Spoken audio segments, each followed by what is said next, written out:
दोस्तों आज के इस वीडियो में हम 10वीं कक्षा के साइंस के सभी चैप्टर के मिला करके कुछ कॉमन ऑब्जेक्टिव क्वेश्चन को देखने वाले हैं। अगर यह वीडियो आपको अच्छा लगे तो वीडियो को लाइक कीजिएगा। पहले इस वीडियो को पूरा वॉच कीजिए। दोस्तों इस वीडियो में अंत तक बने रहिएगा क्योंकि यह जो है 10th क्लास के लेवल से बहुत ही इम्पोर्टेंट क्वेश्चन है। ठीक है, देखते हैं पहला नंबर ऑब्जेक्टिव बिना टाइम को खपत किए। पहला नंबर ऑब्जेक्टिव क्या कह रहा है? पहला है दाढ़ी बनाने में किस प्रकार के दर्पण का उपयोग किया जाता है। दाढ़ी बनाने में किस प्रकार के दर्पण का उपयोग किया जाता है? तो हम लिखेंगे कि दाढ़ी बनाने में अवतल दर्पण का उपयोग किया जाता है। ठीक है, किसका? तो अवतल दर्पण का उपयोग किया जाता है। अगला नंबर क्वेश्चन देखते हैं। क्वेश्चन नंबर 2 में क्या कह रहा है कि गोलीय दर्पण की फोकस दूरी और उसकी वक्रता त्रिज्या में क्या अंतर होती है। गोलीय दर्पण की फोकस दूरी और वक्रता त्रिज्या में क्या अंतर होती है? ऑप्शन नंबर ए आधी होती है, दुगनी होती है, तिगुनी होती है और चौथाई होती है। तो हम लिखेंगे कि जो फोकस दूरी है वक्रता त्रिज्या की क्या होती है? आधी होती है। ठीक है, फोकस दूरी क्या होती है? तो वक्रता त्रिज्या की आधी होती है। अगला नंबर क्वेश्चन देखते हैं 3। क्वेश्चन नंबर 3 में क्या है? प्रकाश के अपवर्तन के कितने नियम हैं? 3 में है प्रकाश के अपवर्तन के कितने नियम हैं? तो हम लिखेंगे कि प्रकाश के अपवर्तन के 2 नियम हैं। ठीक है, अपवर्तन के भी 2 नियम और परावर्तन के भी कितने नियम हैं? परावर्तन के भी 2 नियम हैं। ठीक है, अगला नंबर क्वेश्चन देखते हैं 4। चलिए 4 नंबर क्वेश्चन में क्या कह रहा है? 1 किलोवाट घंटा निम्नलिखित में से किसके तुल्य है? तो 3.6 गुना 10⁻6 जूल के बराबर है। ठीक है, अगला नंबर क्वेश्चन देखते हैं 5। क्वेश्चन नंबर 5 में क्या कह रहा है? क्वेश्चन नंबर 5 में कह रहा है विद्युत धारा उत्पन्न करने की युक्ति को क्या कहते हैं? विद्युत धारा जिससे उत्पन्न की जाती है उसको क्या कहते हैं?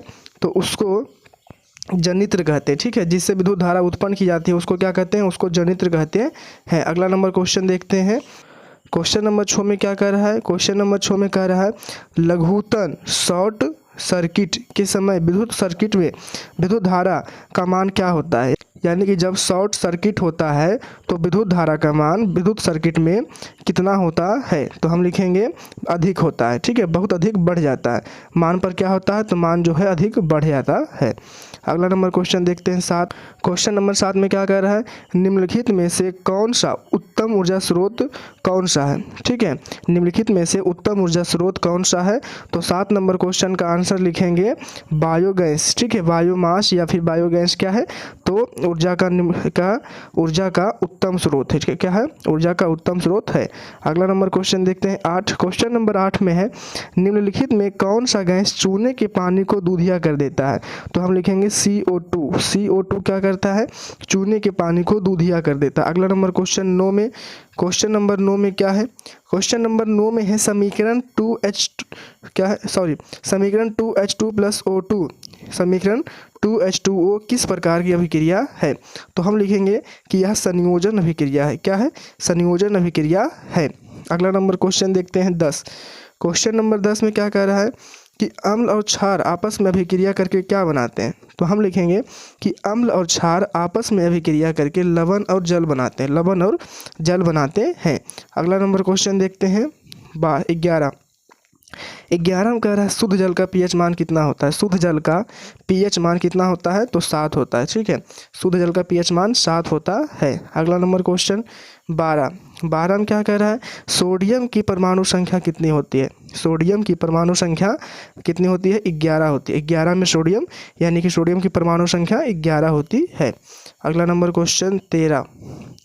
क्वेश्चन नंबर 13 में क्या कह रहा है? सबसे कठोर प्राकृतिक पदार्थ कौन सा है? सबसे कठोर प्राकृतिक पदार्थ कौन सा है? तो हीरा। ठीक है, हीरा क्या है? प्रकृति में पाए जाने वाला सबसे कठोर तत्व है। अगला नंबर क्वेश्चन देखते हैं 14। क्वेश्चन नंबर 14 में क्या कह रहा है? आधुनिक आवर्त सारणी में कितने वर्ग हैं? आधुनिक आवर्त सारणी में कितने वर्ग हैं? तो 14 का आंसर होगा 18 वर्ग। क्या है? कितना वर्ग है? 18 वर्ग है। अगला नंबर क्वेश्चन देखते हैं।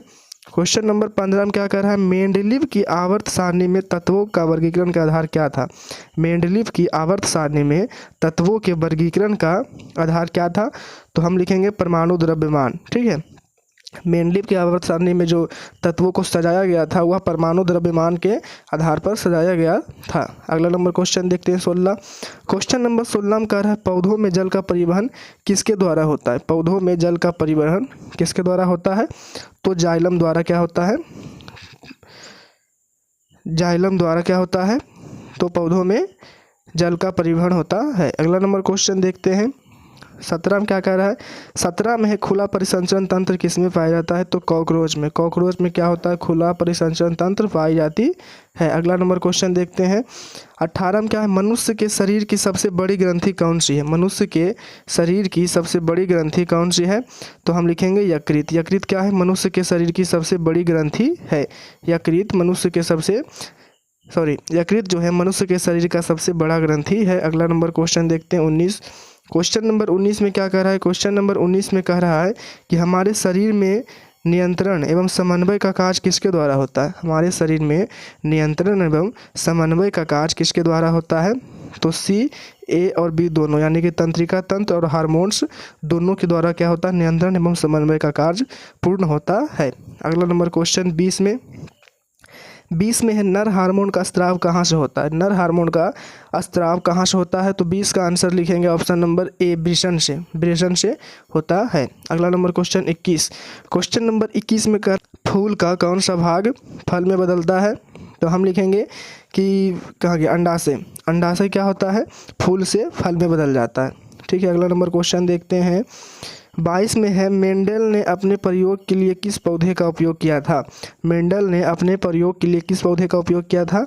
तो मटर के पौधे का उपयोग किया था। अगला नंबर क्वेश्चन देखते हैं 23 में कह रहा है ओजोन परत के क्षय के लिए मुख्य रूप से कौन जिम्मेदार है? ओजोन परत के क्षय के लिए मुख्य रूप से कौन जिम्मेदार है? तो हम लिखेंगे CO2। 23 नंबर क्वेश्चन का आंसर क्या लिखेंगे? 23 नंबर क्वेश्चन का आंसर लिखेंगे CFC, यानी कि क्लोरोफ्लोरोकार्बन। ठीक है, क्लोरोफ्लोरोकार्बन। अगला नंबर क्वेश्चन देखते हैं 24। क्वेश्चन नंबर 24 में क्या कर रहा है? ऊर्जा का मुख्य स्रोत क्या है? तो ऊर्जा का मुख्य स्रोत सूर्य है। ठीक है, ऊर्जा का मुख्य स्रोत क्या है? सूर्य है। अगला नंबर क्वेश्चन देखते हैं 25 में है चिपको आंदोलन की शुरुआत कब हुई थी? चिपको आंदोलन की शुरुआत कब हुई थी? तो हम लिखेंगे कि चिपको आंदोलन की शुरुआत 1970 के दशक में हुई थी। ठीक है, 1970 के दशक में हुई थी। अगला नंबर क्वेश्चन देखते हैं 26 में है विद्युत बल्ब का फिलामेंट किस धातु का बना होता है? विद्युत बल्ब का फिलामेंट किस धातु का बना होता है? तो टंगस्टन का बना होता है। किसका? टंगस्टन का बना होता है। क्वेश्चन नंबर 27 में कह रहा है अभिनेत्री की क्षमता का मात्रक क्या होता है? यानी कि लेंस की क्षमता का मात्रक क्या होता है? डायोप्टर। अगला नंबर क्वेश्चन देखते हैं 29। Question number 28। क्वेश्चन नंबर 28 में कह रहा है निकट दृष्टि दोष को किस लेंस द्वारा दूर किया जाता है? तो हम लिखेंगे कि निकट दृष्टि दोष को अवतल लेंस द्वारा दूर किया जाता है। निकट दृष्टि दोष को अवतल लेंस द्वारा दूर किया जाता है। अगला नंबर क्वेश्चन देखते हैं 29। क्वेश्चन नंबर 29 में क्या कह रहा है? क्वेश्चन नंबर 29 में कह रहा है कि स्पेक्ट्रम प्राप्त करने के लिए किसका उपयोग किया जाता है? तो हम लिखेंगे कि स्पेक्ट्रम प्राप्त करने के लिए प्रिज्म का उपयोग किया जाता है। Question number 30। क्वेश्चन नंबर 30 में कह रहा है विभवांतर का SI मात्रक क्या होता है? विभवांतर का SI मात्रक क्या होता है? तो हम लिखेंगे विभवांतर का SI मात्रक वोल्ट होता है। क्या होता है? वोल्ट होता है। ठीक है, विभवांतर का SI मात्रक वोल्ट होता है। दोस्तों, अभी तक हम आपको 30 ऑब्जेक्टिव बता चुके हैं। आपका 30 में कितना सही हुआ और आपको 30 में से कितना ऑब्जेक्टिव आता था कमेंट करके बता सकते हैं। चलिए आगे बढ़ते हैं। क्वेश्चन नंबर 31 में क्या है? विद्युत चुंबक बनाने के लिए किस छड़ का उपयोग किया जाता है? विद्युत चुंबक बनाने के लिए किस छड़ का उपयोग किया जाता है? तो क्वेश्चन नंबर 31 का आंसर होगा नरम लोहा का उपयोग किया जाता है। अगला नंबर क्वेश्चन देखते हैं 32 में क्या है? 32 में है निम्नलिखित में कौन पुनरुत्थान का उदाहरण है? तो इसका आंसर लिखेंगे 32 का ए, हाइड्रा जो है एक बार कट जाए, मर जाए, उसके बाद फिर जिंदा हो जाता है उसी रूप में। ठीक है, यानी कि पुनर्जनन का क्या है? उदाहरण है। अगला नंबर क्वेश्चन देखते हैं 33 में है हीमोग्लोबिन की कमी से कौन सा रोग होता है? हीमोग्लोबिन की कमी से कौन सा रोग होता है? एनीमिया। ठीक है, एनीमिया। अगला नंबर क्वेश्चन देखते हैं 34 में क्या है? मानव हृदय में कितने कोष्ठक होते हैं? तो मानव हृदय में 4 कोष्ठक होते हैं। अगला नंबर क्वेश्चन देखते हैं 35 में क्या है? पादप में जाइलम उत्तरदायी है। जाइलम जल का वाहन के लिए क्या है? उत्तरदायी है। अगला नंबर क्वेश्चन देखते हैं क्वेश्चन नंबर 36 में है पतियों में गैसों का आदान प्रदान कहाँ होता है? पतियों में गैसों का आदान प्रदान कहाँ होता है? तो हम लिखेंगे कि पतियों में गैसों का आदान प्रदान रंध्र में होता है। 36 का ए, रंध्र। अगला नंबर क्वेश्चन देखते हैं 37 में है 37 में क्या है कि निम्नलिखित में से कौन सा एक पादप हार्मोन है। निम्नलिखित में से कौन सा एक पादप हार्मोन है, तो हम लिखेंगे साइटोकिनिन एक पादप हार्मोन है। अगला नंबर क्वेश्चन देखते हैं। 38 में है एंड्रोजन क्या है। एंड्रोजन क्या है, तो 38 नंबर क्वेश्चन का आंसर लिखेंगे ए, नर हार्मोन है। एंड्रोजन क्या है, नर हार्मोन है। अगला नंबर क्वेश्चन देखते हैं 39। क्वेश्चन नंबर 39 में क्या कर रहा है कि स्त्रियों में लिंग गुणसूत्र क्या होता है। स्त्रियों में लिंग गुणसूत्र क्या होता है, तो XX, ठीक है, XX। अगला नंबर क्वेश्चन देखते हैं। अगला नंबर क्वेश्चन 40 में क्या है, कौन सा जीव एक लिंगी है। कौन सा जीव एक लिंगी है, तो प्रश्न नंबर 40 का आंसर होगा मानव। मानव क्या है, एक लिंगी है। मानव एक लिंगी जानवर है। अगला देखते हैं। अगला नंबर क्वेश्चन 41 में क्या कह रहा है, विद्युत ऊर्जा का व्यापारिक मात्रक क्या है। विद्युत ऊर्जा का व्यापारिक मात्रक क्या है, तो 41 नंबर क्वेश्चन का आंसर लिखेंगे यूनिट, KWH, किलोवाट घंटा।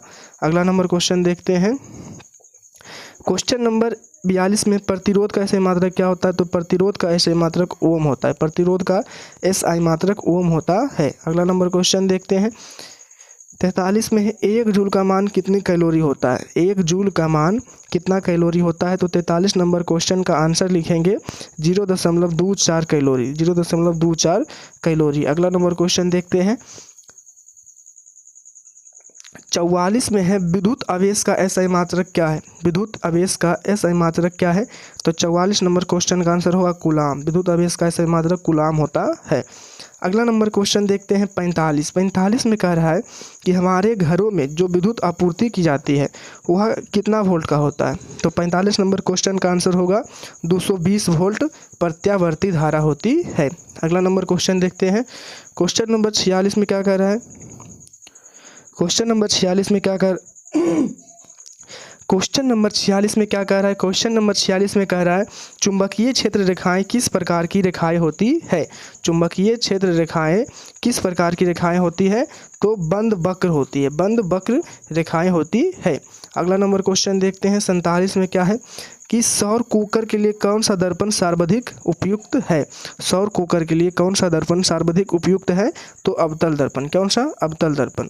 अगला नंबर क्वेश्चन देखते हैं 48। क्वेश्चन नंबर 48 में क्या कह रहा है। क्वेश्चन नंबर 48 में कह रहा है बायोगैस का मुख्य घटक क्या है। बायोगैस का मुख्य घटक क्या है, तो मीथेन, CH4 क्या है, बायोगैस का मुख्य घटक है। अगला नंबर क्वेश्चन 49। क्वेश्चन नंबर 49 में क्या कह रहा है।